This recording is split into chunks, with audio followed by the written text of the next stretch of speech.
हमारे साथ हमारी पार्टी के वरिष्ठ नेता अल्पसंख्यक मोर्चा के अध्यक्ष और इस जन जागरण अभियान के सह संयोजक भाई हमीद खान जी मेवाती, हमारे जिलाध्यक्ष जी और सुमित जी, धर्मेंद्र जी और सभी हमारे पार्टी के नेता उपस्थित हैं।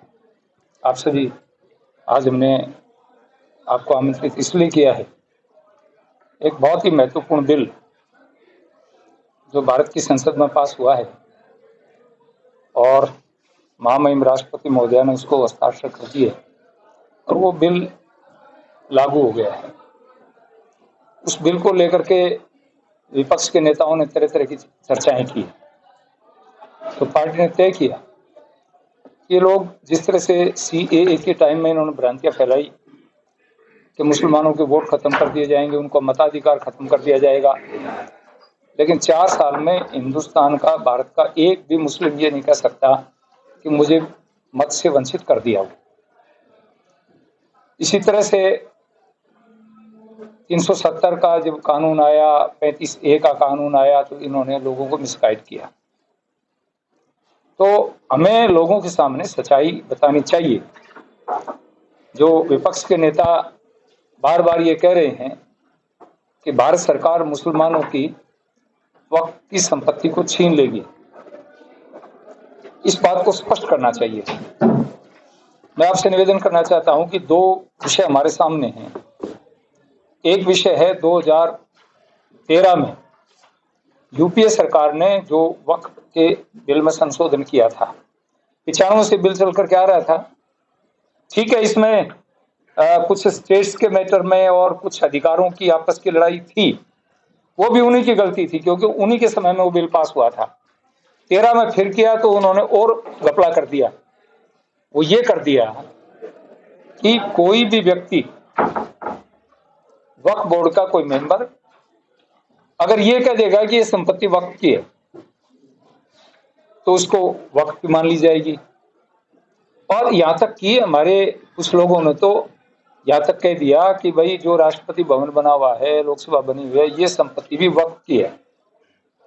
बिना किसी प्रकार के डॉक्यूमेंट्स के, बिना किसी प्रकार के तथ्य को इस तरह की बात कर देना। हरियाणा में जठालय गांव पड़ता है, वहां के गुरुद्वारे को कह दिया है वक्फ की। कर्नाटक के अंदर, केरला के अंदर 500 साल पुराने मंदिरों के लिए कह दिया वक्फ की है।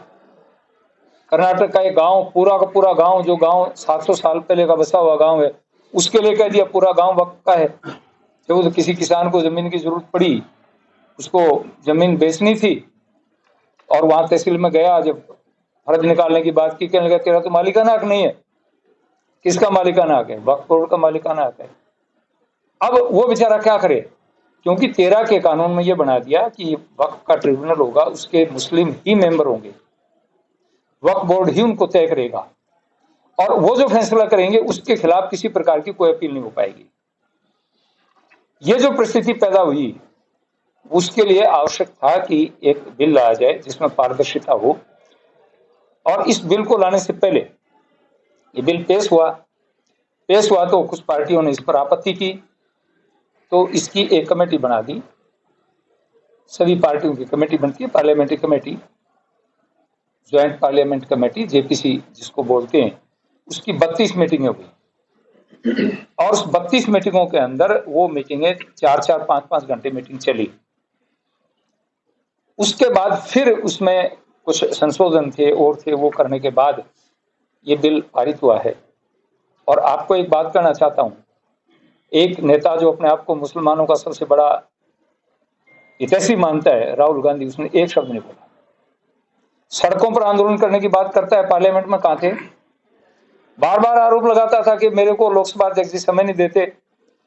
लोकसभा में एक सिस्टम है, पार्टी के सांसदों के अनुपात में उनको समय मिलता है और पार्टी का जो व्हीप चीफ होता है और पार्टी का अध्यक्ष होता है, वो दोनों तय करते हैं कि कितना समय कौन मेंबर बोलेगा।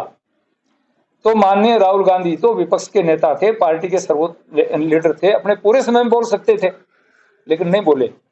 उसकी बहन प्रियंका गांधी नहीं बोली। क्यों भाई, क्यों नहीं बोले आप? क्योंकि बोलने के लिए कुछ था नहीं। होता तो बोलते, वहां तो जवाब देना पड़ता है, वहां जवाब आता है सामने। अमित शाह जी ने एक एक शब्द का, एक एक वक्तव्य का जवाब दिया, हमारे पार्टी के राष्ट्रीय अध्यक्ष ने राज्यसभा में जवाब दिया, हमारे संसदीय कार्य मंत्री किरण रिजिजू ने जवाब दिया, हमारे अन्य नेताओं ने जवाब दिए, लेकिन कोई किसी प्रकार का वहां पर लेना देना नहीं था। सड़कों पर आकर के अफवाह फैलाने का काम ही करते हैं। मैं आपसे निवेदन करूं कि प्रधानमंत्री जी ने और हमारी सरकार ने स्पष्ट किया है कि भारत की सरकार 1 इंच जमीन वक्फ नहीं लेगी। हाँ, अवैध तरीके से वक्फ ने जिन जमीनों पर कब्जा कर रखा है वो जमीन जरूर मुक्त कराने की कार्रवाई हम करेंगे, चाहे वो किसी भी व्यक्ति ने किया है, वक्फ की जमीन हो या किसी व्यक्ति की जमीन हो, उस जमीन पर अगर किसी ने कब्जा किया है हम उसको मुक्त कराएंगे। क्यों कराएंगे कि मुसलमान, गरीब मुसलमान, जब अन्य संस्थाएं गरीबों के हित के लिए काम कर सकती हैं तो गरीब मुसलमानों के लिए वक्फ बोर्ड काम करे। वर्तमान में वक्फ बोर्ड की 32 लाख प्रॉपर्टी है। 32 लाख प्रॉपर्टी की जो इनकम है वो 166 करोड़ रुपए प्रति साल है। और वो इनकम भी कैसी इनकम है? शहर के बीच में ऐसी जमीन जिस पर 7 स्टार होटल बन गया, उसकी 1 रुपया महीना, साल में 12 रुपए, जिससे वो आदमी एक साल में 10 करोड़ रुपए, 20 करोड़ रुपए कमा रहा है। वो 1 रुपया महीने का देता है, साल के केवल 12 रुपए। ऐसी कुल इनकम को हमारी सरकार ने सर्वे करवा करके जो विचार किया है तो वो कितनी बनती है? 1 अरब रुपया। 1 अरब रुपया बनती है। 1000 करोड़ रुपया की संपत्ति जब हमारे हाथों में होगी तो वक्फ बोर्ड गरीबों के लिए हॉस्पिटल बनाएगा, कॉलेज खोलेगा, वहां आवास बनेंगे, गरीबों की छात्रवृत्ति होगी, उनके पढ़ने की व्यवस्था होगी। ये पैसा इसमें काम आएगा। सरकार का इस पैसे में कोई इंटरेस्ट नहीं है। इसलिए हमने तय किया कि हमारी पार्टी का कार्यकर्ता प्रशिक्षण हो, प्रशिक्षित हो, उसको हम कार्यशाला में बुलाएं, उनको पूरी बात बताएं, उनको डॉक्यूमेंट उपलब्ध कराएं और वो पब्लिक के बीच में जाकर के इन भ्रांतियों का निराकरण। मैं एक ही उदाहरण आपको देना चाहूंगा। लंबी चौड़ी लिस्ट है, वो लिस्ट आपके सामने समय समय पर हम प्रकाशित करेंगे, लेकिन एक ऐसी सूची जो सूची पार्लियामेंट में के टेबल पर रखी गई है। पार्लियामेंट का कोई भी टेबल पर जब बात रख दी जाती है तो उसके रखने वाले का दायित्व बनता है कि उसको सिद्ध करे, नहीं तो उसके खिलाफ भी कार्रवाई की जा सकती है। ऐसे नेता हैं माननीय मल्लिकार्जुन खड़गे जो कांग्रेस के राष्ट्रीय अध्यक्ष हैं। जब हमारे राष्ट्रीय अध्यक्ष ने राज्यसभा में उनका नाम लिया कि ये संपत्ति पर इन्होंने कब्जा किया है तो खड़गे जी खड़े होकर चिल्लाए कि मेरे को बदनाम किया जा रहा है। तो हमारे अध्यक्ष ने कहा यदि मैं झूठा आरोप लगा रहा हूं तो आप मेरे ऊपर मान आने का मुकदमा करें, मैं उसको भोग देने को तैयार। लेकिन आज तक कितने दिन हो गए इस बिल को पास हुए, वो अब चुप हो गए हैं, बोलते नहीं कि मेरे ऊपर आरोप गलत लगे। कांग्रेस के पूर्व के मंत्री रहे हैं सीएम इब्राहिम, पूर्व के मंत्री रहमान खान, पूर्व सांसद ये एक्सपायर हो गए हैं लेकिन संपत्ति इनके नाम बोल रही है अभी, इकबाल खान सरदगी। वक्फ बोर्ड के अधिकारी, अब वक्फ के अंदर जो अधिकारी बनाए गए हैं मुतलबी इसलिए बनाए जाते हैं कि उसकी सुरक्षा करेंगे, लेकिन खुद ही खाने लग जाए, बाहर खेत को खाने लग जाए तो कैसे गुजारा होगा। ये थे ओबेदुल्ला शरीफ, पूर्व मंत्री रोशन बेग और सजादा हजरत ख्वाजा बंदे नवाज ट्रस्ट के एक मेंबर हैं, ये डॉक्टर सैयद शाह मोहम्मद। इसी तरह से विधायक एन ए खान, इस बोर्ड के सीईओ। आप सोच सकते हैं सीईओ कितना बड़ा पद है। अब कह रहे हैं कि साहब बाहर से क्यों लोग ले रहे हो? बाहर से इसलिए 2 आदमी, स्पेशलिस्ट आदमी ले रहे हैं जो न्यायविद हों, रिटायर्ड जज हों, सुप्रीम कोर्ट, हाई कोर्ट के इनकम टैक्स के अधिकारी हों, ताकि वो निगरानी कर सकें बैठ करके अंदर के अंदर कोई गड़बड़ तो नहीं हो रही है। तो CEO M A Khalid, chairperson chairman Al Amin, यानी सीईओ भी खा गया, मेंबर भी खा गया और चेयरमैन भी खा गया। किसका? वक्फ बोर्ड का। इसका नाम है डॉक्टर मुमताज अहमद खान। और आईएएस रिटायर्ड, सेवानिवृत्त रिटायर्ड मोहम्मद सनुल्लाह, पूर्व मंत्री हिंदूगिरी, सेवानिवृत्त आईपीएस अधिकारी MM पाशा, पूर्व विधायक खनीज फातिमा, पूर्व मंत्री CK जाफर शरीफ, रेल मंत्री रहे हैं भारत सरकार में, और वाहिद तनवीर सैद। ये वो सूची है जो हमने पार्लियामेंट के पटल पर रखी है, जिनके ऊपर जमीन कब्जे हैं, जिन्होंने कब्जे आवड़ती हैं, और सरकार इनसे जमीन मुक्त कराएगी। ये कानून इसलिए लेकर आए हैं कि ऐसे ऐसे लोग जिन्होंने गरीब मुसलमानों के हक को खाया है उसको वापस दिलवाएंगे। ये कानून का उद्देश्य ये है। इसलिए आपको बुलाया है कि जो मीडिया है, पत्रकारिता, वो लोकतंत्र का चौथा स्तंभ है। उस स्तंभ का क्या होता है, काम होता है कि राष्ट्र को सुरक्षित रखना। तो राष्ट्र की सुरक्षा में, गरीब की सुरक्षा में, आम आदमी की सुरक्षा में, आम आदमी को हित दिलाने में मीडिया की बड़ी भूमिका होती है। मैं आपसे निवेदन करूंगा, आप निरक्षीर करेंगे, दूध का दूध और पानी का पानी करने का प्रयास करेंगे, डॉक्यूमेंट्स हम आपको उपलब्ध कराएंगे, आप हमारी मदद करेंगे तो गरीब की मदद होगी। यही मेरा आपसे निवेदन करूँ। 67 के बाद देश में इंदिरा गांधी ने काम शुरू किया, उन्होंने धड़ाधड़ सरकारों को गिराया। हमारे माननीय गृह मंत्री जी और माननीय प्रधानमंत्री कहते हैं कि सरकार गिराना हमारा उद्देश्य नहीं है, व्यवस्था करना हमारा उद्देश्य है। वहां की जो मुख्यमंत्री है उसका कर्तव्य बनता है कि उसको लोगों ने चुन करके भेजा था कि ये हमारी सुरक्षा करेगी। वो अकेले मुसलमानों के वोट से नहीं जीत करके आई है, हिंदुओं ने वोट दिए। उसका कर्तव्य बनता है, हमारी सरकार, हमारे राज्यपाल, हमारे गृह मंत्री, हमारे प्रधानमंत्री, राष्ट्रपति महोदया की नजर है बंगाल पर, और यदि परिस्थिति नहीं सुधरी समय आने पर हमारी सरकार विचार करेगी।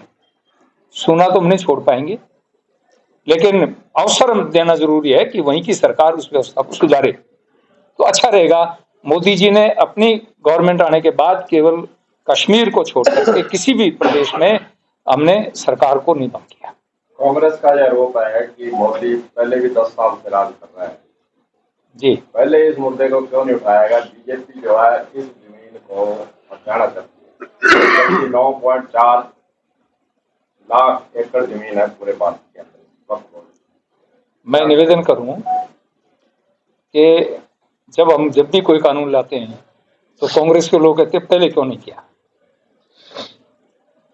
अटल बिहारी वाजपेयी जब KCC कार्ड देने लगे, 2 रुपया सैकड़ा का ब्याज देने वाले लोग, उनको केवल मात्र 4% के ऊपर 3 लाख और 5 लाख कर दिया। वो देने के बाद भी कांग्रेस ने आरोप लगाया था कि भारतीय जनता पार्टी की सरकार कांग्रेस किसानों की जमीन हड़पना चाहती है। क्या एक भी किसान की हड़पी हमने? कहा था कि नहीं? आप तो पत्रकार हैं। अटल जी के समय में ये कहा, जब हम धारा 370 लेके आए पहले क्यों नहीं किया? खून खराबा हो जाएगा, हुआ। CAA का कानून हुआ तो उन्होंने ये कहा कि साहब CAA का कानून हो जाएगा तो मुसलमानों के अधिकार छीने जाएंगे। 4 साल में एक मुसलमान बता दे किसी का अधिकार छीना, किसी को मताधिकार से वंचित किया। कांग्रेस के पास इसके सिवाय कोई हथियार नहीं है, पहले क्यों नहीं किया? अब तो कर दिया। अभी तो हमारी सरकार के 4.5 साल बाकी हैं सेंटर के, अभी ये तो चुनाव आने वाले तो नहीं ना, अभी तो कर दिया। तुमने क्यों नहीं किया? 10 साल रहे वो, 10 साल में क्यों नहीं किया? इसलिए हमें जब भी मौका मिलेगा, हमारी सरकार को जब भी मौका मिलेगा, हम उचित संशोधन करेंगे। और आपसे निवेदन करना चाहता हूं, मेरे 10 साल के समय में हमने 1170 कानून खत्म किए, जो कानून बेकार के थे, जो हमारे देश की प्रगति में बाधक थे, जो लोगों को अनर्थक दंड दिया जाता था। 1170 कानून कांग्रेस ने बहुत लंबे समय कानून राज किया, एक भी क्यों नहीं खत्म किया? तो इसलिए जहां भी हमें गड़बड़ दिखाई देती है, अभी समय लगेगा, बहुत कुछ होने वाला है। हम धीरे धीरे अध्ययन कर रहे हैं, पढ़ रहे हैं, हमने स्पेशली लोग बिठा रखे हैं, कहाँ खामियां हैं, कहाँ कमियां हैं। इस बिल का साफ साफ उद्देश्य है गरीब मुसलमान का कल्याण।